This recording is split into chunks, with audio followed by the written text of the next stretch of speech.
अरविंद सिंह जी, 5 राज्यों का जनादेश, इसको 5 बिंदुओं में अगर समराइज करना हो, इसका निष्कर्ष बताना हो, तो आप क्या कहेंगे?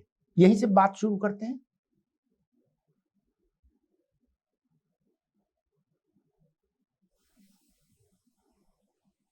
अनम्यूट करिए भाई।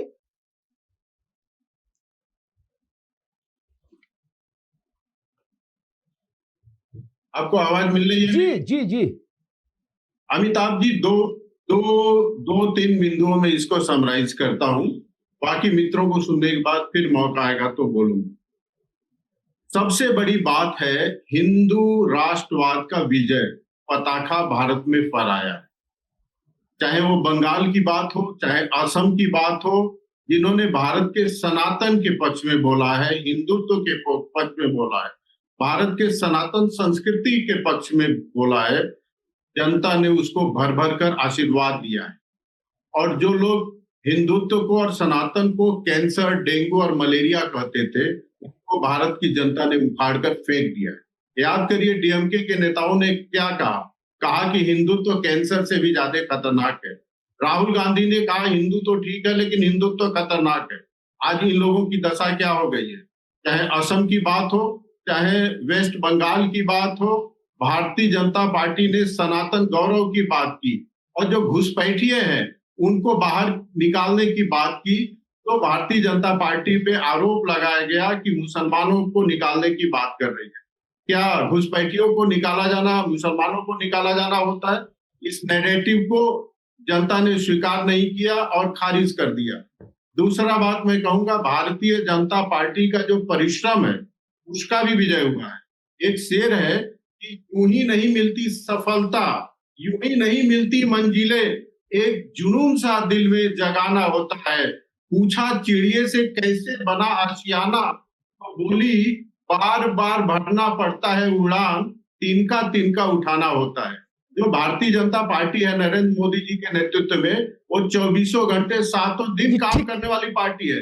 नरेंद्र मोदी जी स्वयं जमीन पर उतर के कार्यकर्ताओं का मार्गदर्शन करते हैं। और अंतिम लाइन आप बताइए, सबसे बड़ी विपक्षी पार्टी के नेता जब 5 राज्यों का चुनाव आ रहा है, आज कहाँ है? अपने कार्यकर्ताओं के बीच में खड़े नहीं, कहाँ है? वो मस्कट में है। बताइए, ऐसा नेता जो चुनाव के दिन 5 राज्यों का चुनाव आ रहा हो, अपने कार्यकर्ताओं के बीच में उपस्थित न रहे और मस्कट के सैर पे निकल जाए, क्या कार्यकर्ताओं का मनोबल बढ़ेगा? और कार्यकर्ताओं का मनोबल नहीं बढ़ेगा तो जनता वोट क्या करेगी? ठीक बात। आज से 10 वर्ष पहले भारतीय जनता पार्टी को इसी बंगाल में 3 सीटें मिली थी सिर्फ। 10 साल में उसने सत्ता पलट दी, 200 सीटों के आसपास खड़ी है।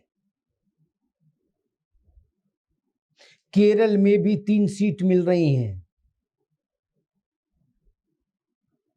अब ये भविष्यवाणी करने में बहुत जोखिम नहीं है आज के परिणाम देखकर कि हो सकता है कि 10 वर्षों में, आगामी 10 वर्षों में भारतीय जनता पार्टी केरल में भी इतिहास रच दे। बंगाल भी उसके लिए वैसे था जैसे केरल। 3 से 200 10 साल के भीतर। और अब केरल की बारी, वहां भी 3 सीट मिली है। अशोक यादव जी, मैंने कई बार बंगाल पर जब बहस की और आप भी कई बार साथ रहे हमारे, तो मैंने इस बात की चर्चा की कि बंगाल का परिणाम उत्तर प्रदेश में सपा के मनोबल पर निश्चित तौर पर असर डालेगा। ममता जी जीतेंगी तो अखिलेश जी का मनोबल, सपा का मनोबल बढ़ेगा उत्तर प्रदेश में, ये सच है। और ममता जी हारेंगी तो इनका मनोबल टूटेगा, ये भी सच है। परिणाम सामने आ गया, मोटा मोटा 80 से 90 के बीच में ममता जी की पार्टी रहेगी और 190 से 205 के बीच में भाजपा कहीं सेटल होगी। सारी तस्वीर साफ हो गई। अशोक जी, आपसे मेरा वही प्रश्न कि आपने दिल्ली में अरविंद केजरीवाल पर दांव लगाया, वो निपट गए। आप अखिलेश जी ने बिहार में तेजस्वी पर दांव लगाया, तेजस्वी निपट गए। यहां दीदी को समर्थन घोषित किया तो दीदी की ये स्थिति हो गई। क्या समाजवादी पार्टी के मनोबल पर आज के परिणाम का असर पड़ेगा? अमिताभ जी, सबसे पहले मैं अपने भाजपा के साथी को बधाई दूंगा जीत की। और जैसा कि आपने सवाल किया पश्चिम बंगाल के चुनाव परिणाम का यूपी में असर, देखिए समाजवादी पार्टी एक ऐसी पार्टी है, समाजवादी पार्टी कार्यकर्ता एक ऐसे कार्यकर्ता है जो विपरीत से विपरीत शारीरिक, मानसिक और आर्थिक तीनों विपरीत से विपरीत परिस्थितियों में अधिक से अधिक परफॉर्मेंस, बेहतर से बेहतर परफॉर्मेंस देने का मादा रखते हैं। आपको याद होगा लोकसभा चुनाव 2024 का परिणाम, जब मोदी सरकार के अजय अश्वमेध के घोड़े को समाजवादियों ने उत्तर प्रदेश में बांध दिया, न सिर्फ बांध दिया बल्कि उनको जो 400 पार का जो उनका जो अहंकार था उसको भी चूर चूर किया इसी समाजवादी पार्टी। तो ये भारतीय जनता पार्टी की स्ट्रेटजी है कि पश्चिम बंगाल के चुनाव को दिखा करके समाजवादियों का मनोबल यूपी में डाउन करेंगे, बिहार का चुनाव परिणाम दिखाकर समाजवादियों का मन यूपी में डाउन करेंगे। तो ये सारी चीजें जो है एक स्ट्रेटजी है, इसको साइकोलॉजिकल इफेक्ट कहते हैं जी। कि पश्चिम बंगाल का दिखाएंगे डराएंगे, बिहार का दिखा के डराएंगे। नहीं भैया, समाजवादी लोग डरने वाले नहीं है। देखिए, धारा के समानांतर तो मुर्दा भी बहता है, धारा के विपरीत अगर आप बहेंगे ना तो आपको बड़ा जोर लगाना पड़ता है। अब समाजवादियों की फितरत रही है, इतिहास में देखेंगे तो धारा के विपरीत बहे जी। तो धारा के विपरीत हम लोग चलते हैं और अपना रास्ता खुद तय करते हैं, क्योंकि भगवान ने ऐसा बनाया ही हम लोगों को। तो इसमें कोई घबराने की बात नहीं है। समाजवादियों एक रत्ती घबराने की जरूरत नहीं है। मजबूती से और मजबूती से ये जो गमछा है इसको सर पे बांध लेने की जरूरत है। ऐसे बांधो और निकल पड़ो मैदान में जी। अब कोई डरने की जरूरत नहीं ना। ठीक, बढ़िया, अच्छी अशोक जी ने बात कही। मैं उनकी ये जो बलिदान की भावना है उसकी सराहना करता हूँ। हमारे दो मित्र और जुड़े हैं, नावेद शिको हैं हमारे साथ और रवि प्रताप सिंह कांग्रेस से। रवि जी का स्वागत, नावेद भाई का बहुत स्वागत। अशोक जी, लेकिन आपने कहा कि ये उस वहां का डरा के दिखा के हमें डराओगे, वहां का दिखा के डराओगे, ये भाजपा का षड्यंत्र। ना जी, आप जरूरत से ज्यादा उतान हो जाते हो हर चुनाव में। आपका लेना देना नहीं होता, आप पहुंच के झंडा गाड़ देते हो। अवध जीता, मगध जीतेंगे, बोलो भाई मगध जिताओगे कि नहीं? तो जब हार जाओगे तो लोग पूछेंगे नहीं कि भैया यहाँ आओ, नहीं पूछेंगे। आप काय को गए थे केजरीवाल को जिताने? बोले मैं आया हूं। अरे क्या हुआ, पूछेंगे नहीं? इसमें स्ट्रेटेजी क्या है भाजपा की? आप लगातार कह रहे थे कि माननीय ममता बनर्जी जी प्रचंड बहुमत से जीत रही हैं, आप लोगों को अंदाज नहीं है कितनी बड़ी विक्ट्री लेके आ रहे हैं। ये सब भाजपा के लोग फैला रहे हैं कि ममता हार रही है। तो लोग पूछेंगे नहीं कि अशोक यादव जी ने बताइए भैया क्या हुआ, पूछेंगे ना, और पूछना भी चाहिए। और ये कहना कि नहीं कोई फर्क नहीं पड़ता, समाजवादी कुर्बानी देते, अच्छी बात है। जवानी कुर्बान आप जानते हो, हम आप तो सब, नावेद जी भी आई गए हैं। ये नारा हमने लखनऊ में नहीं सुना खूब, जवानी कुर्बान। लोगों ने कहा ये गैंग है। और जब 47 सीटें आई तो कौन किसने कुर्बानी दी, हमको बताओ उसका नाम। ये 5-6 लोगों ने जौहर कर दिया हो लखनऊ में, बोले अग्नि जलाई, बोले उसमें भस्मीभूत हो गए, बोले जौहर करेंगे। कोई नहीं। इधर आपकी सीटें 47 आई, उधर वो आपकी पार्टी कार्यालय की दूसरी साइड में जाके चाट खाते दिखे। उनसे पूछा लोगों ने कुर्बानी, यार बोले पागल हो क्या, कुर्बानी कौन देगा? ये हमने देखा ना, आपने भी देखा यार। इसलिए मैंने पूछने की गुस्ताखी की। मैं अभी भी मानता हूं समाजवादी पार्टी के मोराल पर बहुत असर पड़ेगा, बहुत असर पड़ेगा।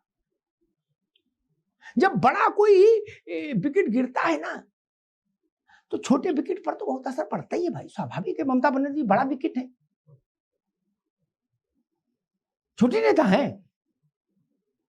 मुलायम सिंह के समय में उनसे उनका सपा से रिश्ता है, तो झटका लगेगा, ये मान लेना चाहिए, इसमें क्या बुराई है। जब रिश्ता जोड़ा है आपने तो उसका असर भी रहेगा। नावेद शिको, 5 राज्यों का परिणाम, बंगाल में इतिहास का सृजन, तमिलनाडु में उस डीएमके का सितारा डूब गया और स्टालिन खुद चुनाव हार गए, जो कह रहे थे हम भारत से हिंदुत्व को खत्म कर देंगे, सनातन को खत्म कर देंगे। क्या बंगाल की, अरे तमिलनाडु की जनता ने उनका ही इलाज कर दिया, ऐसी वैक्सीन लगा दी। अब गर्मी में डोले डोले फिरो। नावेद शिको, वो सनातन को वैक्सीन लगा रहे थे, कह रहे थे सनातन को वैक्सीन लगाएंगे, सनातन ने उनके वैक्सीन लगा दी। अब वैसे घूम रहे हैं जिसे गर्मी में कुछ लोग घूमते हैं, आप जानते हो, कुछ जीव। नावेद जी। बिल्कुल, देखिए आज की जो बड़ी विजय हुई है भारतीय जनता पार्टी की, उसका मूल मंत्र वही है जो भाजपा का पुराना है, सनातन धर्म और उससे जुड़े हुए लोगों की रक्षा सुरक्षा का मुद्दा पश्चिम बंगाल में भी और तमाम जगह जीत का एक कारण बना।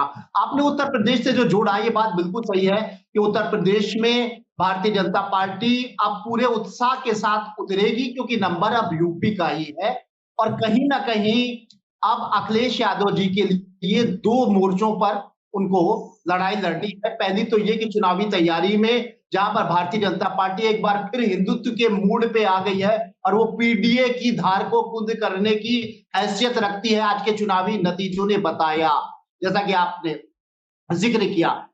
बात ये कि पहला मोर्चा तो अब ये है, जो खबरें आ रही हैं मजबूती से आ रही हैं कि आने वाले समय में समाजवादी पार्टी के सांसद टूट सकते हैं। एक खतरा, दूसरा चुनावी माहौल, चुनावी मूड अब पीडीए नहीं, जाति नहीं, धर्म और हिंदुत्व की रक्षा की तरफ मुड़ जाएगा। ये एक वातावरण पैदा हो गया आज भारतीय जनता पार्टी की जीत के बाद, क्योंकि जो राम मंदिर का मुद्दा था, जो भारतीय जनता पार्टी को लंबे समय तक सफलता दिलाता रहा, उसने अब अपनी सूरत बदल ली है। उसने घुसपैठ का नाम एक घुसपैठ के रूप में सामने आ गया है और घुसपैठ का मतलब है राष्ट्रीय रक्षा सुरक्षा और हिंदुओं की रक्षा से जुड़ गया है मामला। और उसका असर ये यही की जमीन से पैदा हुआ है, उत्तर प्रदेश की, जहां पर सनातन की रक्षा, सनातन संस्कृति की रक्षा, सनातन महिलाओं की रक्षा सुरक्षा का जो मुद्दा जमीन पर योगी आदित्यनाथ ने उतारा, और योगी आदित्यनाथ से पहले तमाम नरेंद्र मोदी और अमित शाह ने इस इशू को पूरे देश में फैलाया, उससे उत्तर प्रदेश जीता। और उत्तर प्रदेश के बाद उसी फार्मूले को उन जटिल जगहों में उसका लाभ लिया, जैसे पश्चिमी उत्तर प्रदेश, तो वो घूम फिर के उत्तर प्रदेश की जमीन पे फिर आ रहा है। जो एक हिंदुत्व का मुद्दा एक राम मंदिर के रूप में था, फिर वो कहीं ना कहीं घुसपैठ से जुड़ा, फिर उसके बाद रक्षा सुरक्षा से जुड़ गया है, वो माहौल पर फिर जवान हो गया है।